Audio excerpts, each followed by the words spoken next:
Unbroken, the podcast with Madeline Black, healing through storytelling.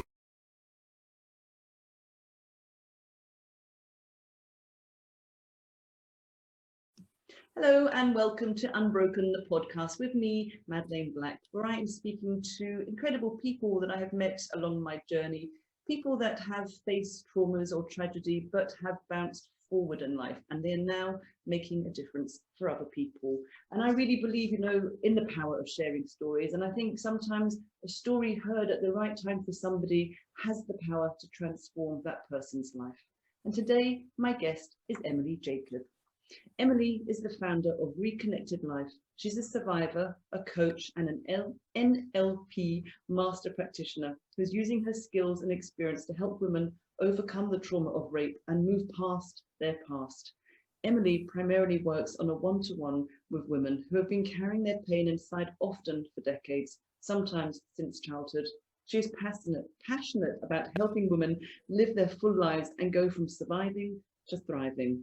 She is the editor of To Report or Not to Report, Survivor Testimony of the Injustice System, written by members of her community, and appeared in the BAFTA-nominated documentary, Raped, My Story. Welcome, Emily, to the show. Thank you so much for coming along. How are you? Thank you, Madeline. I'm good today and just honoured to be here and to be one of your guests. It wouldn't be the same without you. So the very first question that I like to ask everyone, because we are called Unbroken, the podcast, is what does that word unbroken mean to you? For me, unbroken means that you have reversed a feeling of brokenness in yourself. That there would have been a time when you felt that you were broken and that there was nothing left to maybe live for, that you would always feel that way and find that life was very fragile because you were broken inside. And unbroken is that realization that actually you've fixed yourself. Humpty Dumpty has been put back together again. And that you feel that you have a core inside that you've overcome this thing that broke you and it won't be happening again. Mm-hmm. I love how you say the feeling of brokenness, because we can feel broken, but doesn't necessarily mean we are broken. Exactly. And that's something I say to my clients all the time when they tell me that they're broken, there's something that's shattered inside. I say, that's how you feel right now, but that is not actually true. It is so important to hear that. So we know that you are a survivor, and is it possible to tell us what happened on the night that you were raped? I know it was somebody that you met via an online app, wasn't it? Yes, it was a foray into online dating after my divorce. I was quite new to dating and very naive, I guess. Went on a date with this guy. We had done the phone call in advance and felt that I knew him and felt that he was safe. But went on a date. It was a dinner date. We had a drink beforehand. We were drinking during the meal. And actually, I don't remember much after the starter course. I smoked at the time, and between the starter and the main course, we both went out for a cigarette. And I told him that whilst we were getting along, I didn't see it going any further. And my belief is that caused what happened. There are some types of men I now understand who just do not like the word no, and that is, the rejection is like a red rag to a bull. I believe I was drugged at that point because I have been drunk many times in my life, and have never blacked out in that way. I don't remember getting home. I don't remember anything after the starter. Apparently, we ate a full meal, including dessert, and lots of vodka was drunk. It was a Polish restaurant, but I have no recollection of it. After that period having a cigarette outside. The next thing I remember was waking up in my bed with him on top of me.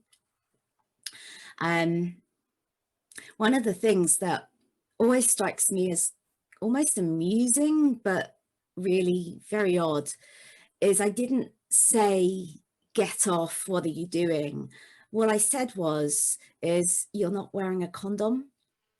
That was the thing that occurred to me to say. And the rest of the evening, the night is I was slipping in and out of consciousness. At times, I remember having my head face down in the mattress and feeling like I was going to suffocate and die. It was a very violent experience. I had bruises that lasted weeks, even months later. I could still see the shadow of them. Yeah, and the next day he sent me a text that told me that he'd had a really lovely time and that he'd like to see me again. So no ownership of what he had just put you through the night before? No, it was very confusing to me because I didn't remember a lot.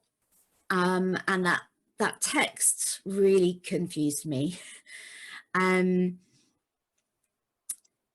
But I've understood since then that that's actually what a lot of serial rapists will do, is to try to create their alibi, to create confusion, first of all, because they don't want people going to the police, but then to create an alibi of sorts that kind of lets them off. Oh, he sent a text to say he'd had a lovely time and called me young lady. So manipulative, isn't it?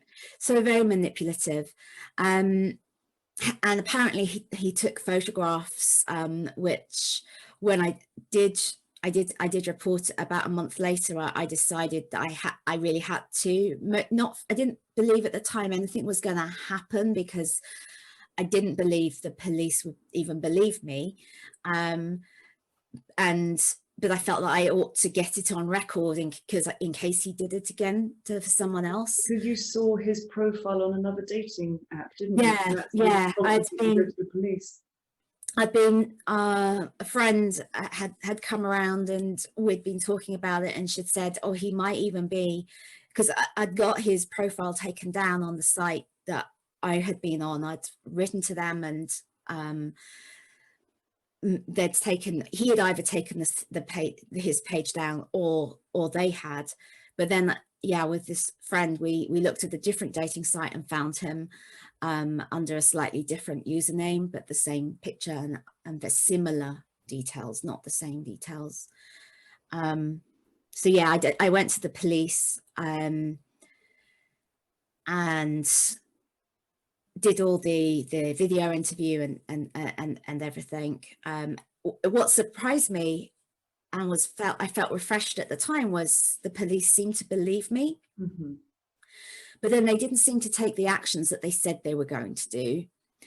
And when the CPS made their decision, I was just told it was he said, she said in thing, and that therefore they didn't feel that there was enough to go forward. Despite having photographs, I would imagine, of your bruises on your body. I didn't ever see the photographs. And it was 2 years later when I got a decision from CICA, the fund for real injuries. For injuries. They denied my claim, and the reason they denied my claim were the reasons that the CPS had decided not to prosecute. And one of those reasons was the photographs that he had produced seemed to, they said, show consent. I mean, to me, the very fact that perhaps you were drugged or you were definitely had been drinking if you can't say yes, you can't say no. No. I mean, if anything, you should believe a woman even more if she was drunk. If you are incapacitated and blacked out, you cannot be consenting. No.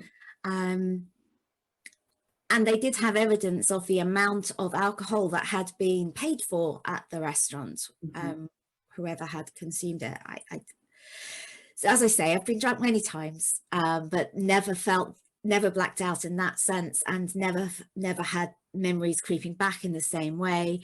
When I've described how I felt at the time, people who like to counsellors at the Women's and Girls Network where I got help, they said, that sounds exactly like we hear this all the time. I've been a volunteer at Rape Crisis for 6 years, and it's exactly like that. Yeah, we hear this. It's very highly like you were drugged. And for a long time I clung onto, I must have been drugged, as a way to excuse myself. If I was drugged, it couldn't have been my fault. So you blamed yourself. And it took a long time for me to realize doesn't matter if I was drugged or not drugged. It was wrong, and it was nothing I did that caused it. But yeah, there was a lot of blame. I went on a date, I was drinking, and felt that I had maybe asked for it in that sense. And it took a lot of work and many years for me to be able to say no. I held no blame in what happened. What I know without a doubt is that 100% of all rapes are caused by rapists. Yes, nothing exactly. else. Exactly. Nothing else. Not what you were wearing, not what you were drinking, not at the time of the day, not because it was a Sunday afternoon, not because of the shoes you had on. Nothing comes down to the survivor, the victim. It's always the perpetrator. It's always the perpetrator, absolutely. And I find in the work I do, because now I help other women to rebuild their lives, and I actually find that it's a lot of the time it's the self-blame that is as difficult or even more difficult to overcome than the trauma itself. And the way as a society we talk about rape, and we use words that seem to imply that women need to take care of themselves and be careful. This really encourages self-blame when trauma happens, and we need to stop that. I have been tagged in some posts where it's like, you know, buy this chastity belt, this iron thing, or wear this rape necklace. And I'm thinking, hang on a minute, it's not up to me to protect myself. It's up to men to stop raping. I get so angry at them, and they don't understand. Oh, you just need to wear this and you'll be safe. And wear this nail varnish, and it'll change colour for you. Oh my God, yeah. You'll be able to tell if a drink is spiked or dipping your nail in and it changes colour. And then, okay, I didn't wear my nail varnish that night, so it must be my fault. No, it's always the perpetrator's fault. So we blame ourselves, but then it is perpetuated by society, isn't it? Yeah. Great blaming messages, you know, what was she wearing? What was she thinking? Why did she go to his hotel room? Why did she go out with him? Why did she go on a date? Yeah, it seems like it's great that there's more of us speaking out, but it feels like there's still a long way to go with these attitudes in society. Really long way to go. It feels like we teach our girls how to be safe and how to not get raped. We make them therefore fear walking home in the dark and not having a scarf around their neck so they get cold at night, holding their keys in their hand. We don't seem to be teaching our boys to think about consent and to think about the fact that they are not entitled to things that they want, that they, you know, another person has autonomy and is allowed to say no. Those messages are probably being shared by some parents in some homes, but what we don't see is those messages pervading society, and we see the societal messages really aimed at girls. Yeah. So what was it, do you think, that really helped you to get to this place where you're now able to help other people?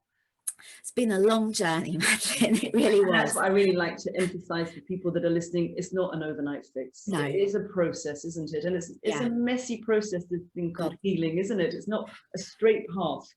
No, it's definitely not a straight line, and sometimes it can feel like you're going backwards. And now I have this more sort of perspective of looking back. I realize I probably wasn't ever going backwards. I was probably just going round in circles, but the circles were getting bigger, and as I was going round, it felt that that backward feeling. But I was in a really deep pit for a really long time. I felt like I was fine a lot of the time. In fact, I told people I'm fine, but I had a breakdown 2 years after with the fineness, because I wasn't.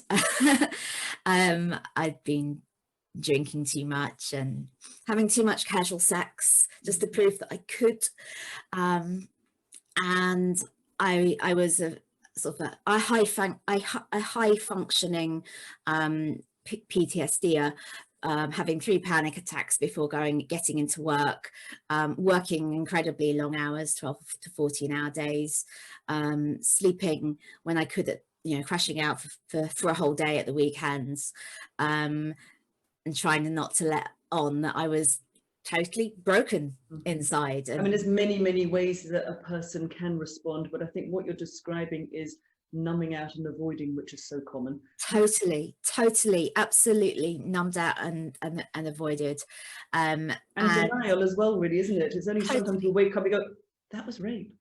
Oh my God, I never looked at it like that. That actually was rape.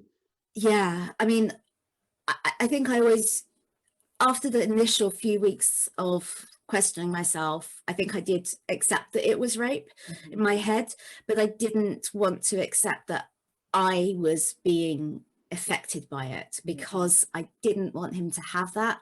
And so I was pretending to myself as well as to other people, but looking at actually what I was doing was really self-destructive. In the end, I did get some help initially from the Women and Girls Network. It was a short period of one-to-one counselling, and then some group work. And I felt, oh, I've had my medicine now. I must be better. I'm okay. I must be fixed. Yeah. And that was then when I fell into really the workaholicism. I can't say it, but you know what I mean. Oh, now you've got me trying to say it. Yeah, it's not an easy word. Yeah. Worked a lot. and then had a total breakdown, and was able then to see a psychiatrist through I was working at the time at an organization that had private medical insurance, and I forced them to accept that it could be for mental health as well as physical health. It was actually in there, but they'd never really supplied it that way before. Good for you. So I was really very, very lucky to be able to be seen, and I worked with my psychiatrist for almost 2 years. I went to her because I was like, I want EMDR. It's going to fix me. I've read about it, and it's a silver bullet.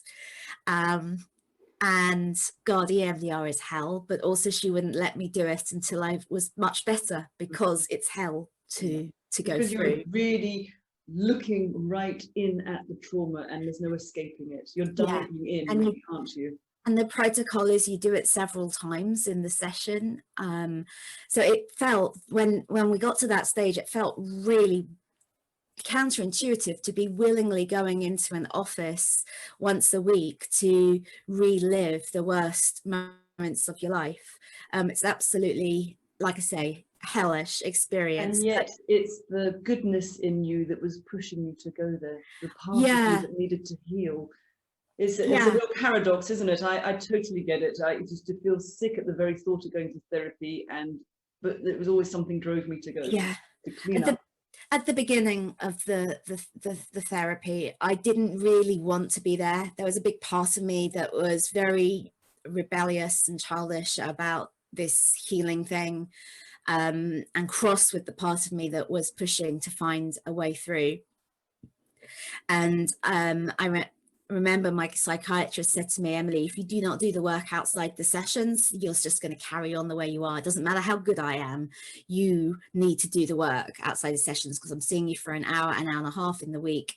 And there's so many other hours in the week for you to be changing the way you think and changing the way you are caring and thinking about orienting yourself and grounding yourself and monitoring how you are responding to things and understanding your triggers. And so that's something that I've brought into my practice with my clients as well, is you have to do the work. The work is what gets you better, not the sessions that we have for healing. But yeah, it was a long process with her. I was discharged in June of 2014.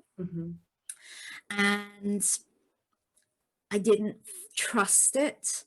I felt that I'd fallen down the abyss so many times just because she said I no longer had PTSD and I was no longer disassociated and I was no longer, chronically depressed, that wouldn't come back. And at the time I was starting my own business and decided that I wanted to add being coaching services to my business. So I went and learned how to be a coach. I went and learned and added to my coaching toolbox with neuro-linguistic programming, NLP. And then I also joined a self-development program with a company called One of Many, which is about women's empowerment. And it was through those journeys that I realized I was learning tools that actually were helping me to trust myself and to trust my recovery, and to realize that if bad things happened again of any description, of any kind, I had a toolbox now of things that meant I would be able to self-rescue myself. And I was thinking, I wish I had known this stuff beforehand. Perhaps I wouldn't have got so bad that I needed the psychiatrist. It's really easy to do that, but really, if you're listening, don't do that, because I think it's all part of our journey. Yeah. Look back and go, I should have done this years ago. Exactly. But I do it when we do it.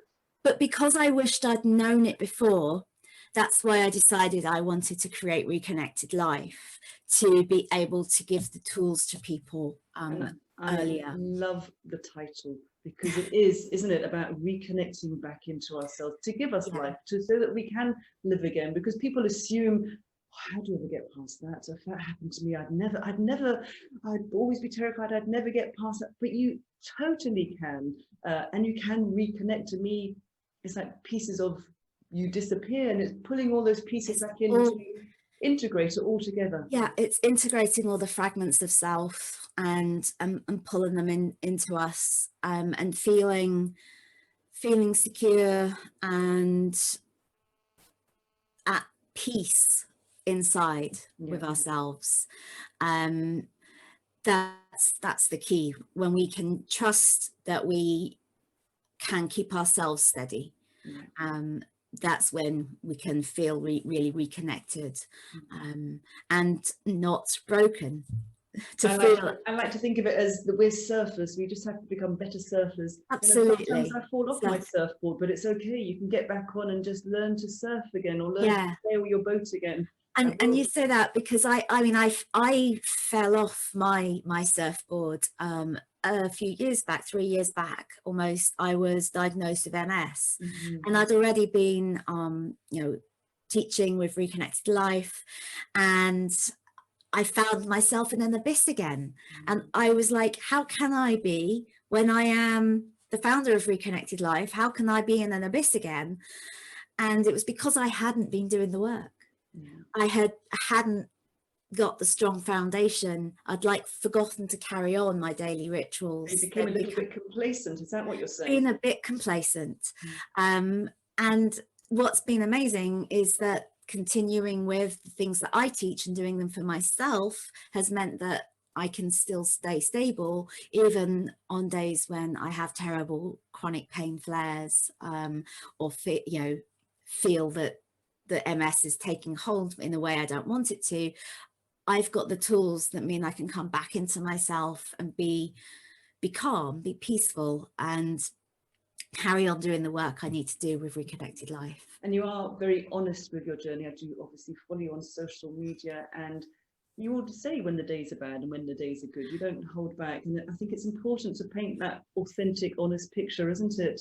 I think it's really important, because one of the other sort of myths is, well, if I can overcome this horrible experience I had, then I'm just going to be fine and life's going to be perfect.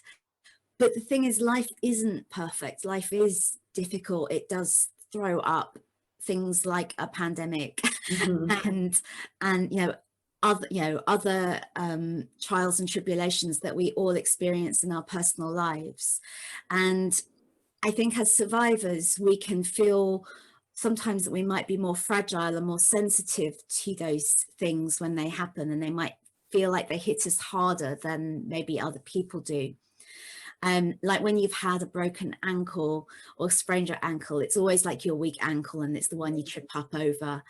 If you've had a bout of bad depression, you can feel that you might be more likely to feel depressed. And so I always say these are tools that we need to keep using to maintain our balance through all of the things that happen in life, because life is not going to be perfect and rosy. No, there's no terms and conditions really, are there? No, but also when you look at it, and you've been interviewing a number of amazing people, and so you've probably seen this too, but when you look at it, when you look at really successful people in any profession, in any industry, if you ask those successful people what they do in their day to keep them feeling confident and keep them on, keeping them feeling that they can do it and they're on top of the world, it's because they have daily practices that keep them balanced and keep them stable. So it's not, this isn't a message to say as survivors we've just got to work harder at keeping stable. It's actually anyone who is looking to thrive has some practices that work for them that keep them balanced and stable. Yeah, it's paying attention to what we do and seeing what's healthy, or maybe not the word healthy, helpful, and what's not helpful. Yeah, that's one of the, I think that's one of the most powerful questions. And actually, if everyone did this, I don't think anyone would ever need a coach. So I'd do myself out of a business. But if you ask yourself, how does this serve me? Yes. Then you can start to make the choices, the conscious, intentional choices that are more positive for you. And in the answer to that question is whether or not you want to take that action or not. Absolutely. So can you tell us what it was like being part of the documentary, which was called Rate My Story, which was shown on Channel 5, which is still available on Catch Up if anybody wants to watch it. It is powerful and hard-hitting, but it's so important. Yeah, so I was contacted. I can't remember actually how the contact came to me, but I spoke to the director and was very much wanted to be part of it. From the moment I was speaking to her, she was so lovely and compassionate, and didn't rush anything. There was a lot of kind of research period where they were, as a team, they were looking into everyone's stories, and they were trying to see whose stories would work together in the program. And what they wanted to do was take a number of people through the process, the justice funnel of whether or not you choose to report, what happens at the police stage, the CPS stage, and the trial stage. And so they took the 10 of us, and they got down to 2 who went to trial and 1 that got a conviction. And they heard all of our stories at the different points. It was one of the hardest things I've ever done, even though I'd already started ReConnected Life at the time. I'd not had to revisit the story of what had happened to me personally for several years. And some of the questions and the detail required felt like being back in the interview room with the police. but I'm really proud of what we all achieved in that documentary. We You created, absolutely should be, because it is, yeah, it's hard hitting. yeah, we we've never met each other, but we are connected on WhatsApp. And every so often we someone will still reach out for some support. We call ourselves Warrior Family. Oh, brilliant. And was it re-traumatizing to expose yourself to the public, for everybody now can watch it then and can watch it now? It's really weird. It felt very vulnerable filming. I felt very vulnerable filming, which I think comes through. I'm in tears a lot of the time. This is why it's so hard hitting, because we feel your tears. But when it went live, I had it on, but I was following on Twitter. I was following the hashtags on Twitter, and it was the most amazing experience. I basically spent the entire evening saying thank you to people for their kind comments. It felt like an outpouring of support and solidarity. And there were people who were watching who it had happened to them too, and they were sharing how much it meant to them to have this happen, have this made. So that felt amazing. That felt absolutely amazing. It's really weird. You will be the vehicle for giving other people their voice. Yeah, and I went out the next day expecting people to stop me in the street, and that didn't happen, thankfully. But yeah, it's I wouldn't choose to watch it again. But I'm very proud that it's out. I'm very proud that it's out there, and that it's had the impact it's had. I've heard that it's being used in some police areas, and I think the Navy, for training, as a training video to show people what the survivor experience is. So it's having a far-reaching message and impact as well. Well, sadly, we know that your story, my story, is not uncommon. Our story is a story of many people, and when we put it out there, you know, more and more survivors will get in contact and say, yeah, me too. Yeah, and that's that I think it's important I find it important, because I can, to say what's happened and what's wrong with the world, and to speak out about it. And I was so proud when Silence Breakers were on the cover of Time magazine, because I felt like I was one of them. Yeah. But the reason it's so important to be a silence breaker is so many people can't speak out. And so those of us who can, and it's such a privilege to be able to, I feel like it's a duty to do so on behalf of those who can't, because the more of us... out of my mouth, it's exactly what I say. I feel like it's my duty. If I can do this, then I have to.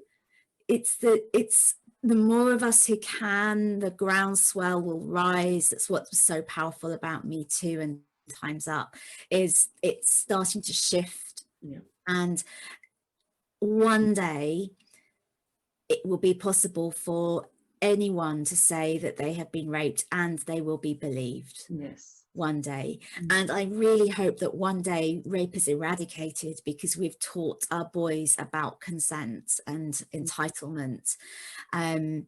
Because I say this all the time, rape isn't like cancer. It's not the coronavirus. We don't need to create a cure for it. The cure for rape is individuals choosing not to rape. Sounds so simple, really, doesn't it? It could happen this moment if everyone on the planet just decided not to do that anymore. And so that's so sad, that it's humans doing it to each other. Yeah, I just think, you know, that we are really an immature species living on a planet, and we have a lot to learn. Yeah. Yes. So anyone that's listening, is there any advice you would give to them if they've recently been raped, or more important, maybe if a friend has just disclosed that they've been raped or abused, how is it best to respond to that question, or how to support someone? So if someone discloses to you that they've been raped, the first thing to do is to believe them, just unequivocally. No questions about what were you wearing, or what were you drinking, or why did you go out with him, why were you alone with him, nothing like that. Just believe them and be there for them. Let them share what they want to share. Don't ask questions, just listen. You might want to hug the person, but check that that's okay, because physical contact might be really difficult for someone who's just been raped. And really just hold a safe space for that person and give them whatever it is they need. Don't be pushy, don't ask for details, don't say we have to go to the police, don't even say you need to get an STD test. Just be there for them. And then those questions around sexual health and justice can come later, but in the initial stages, that person just needs a safe place to feel safe. So it's really about going at their pace, isn't it? Yeah, following their lead. And if it's happened to you just recently, just know that all these mixed up, confused feelings that you're feeling are natural. You've experienced a horrendous trauma that should not have happened. It was not your fault. Your body and your mind are in a trauma response, and so you might be feeling triggered, you might be feeling angry, you might be lashing out at people, you might be retreating, you might however you're feeling is how you're feeling because of the trauma, and it's natural. And to go at your pace, be kind and compassionate to yourself, and reach out to a rape crisis centre or survivors trust, or if you'd like to, I have a ReConnected Life community, which is a private secret group on Facebook. I was going to ask you about how people can get in contact with you. So if you go to my website, reconnected.life, /community, that page has details about the community and how to join. And once you're in reconnected.life, you'll see a number of other resources. I have a safe place meditation if you want some help finding a way of feeling safe. And there's also a free download of what I call the Survival Kit, which has a load of tips in it around things that you can do to help yourself feel better when you are in a triggered situation. Yeah. Thank you, Emily, for sharing your own story and also for the work that you do for supporting survivors. It's so important, and I'm really grateful for you for taking time out to speak to me today. Thanks a lot. Thanks so much, Madeleine. It's been wonderful talking to you. You're welcome.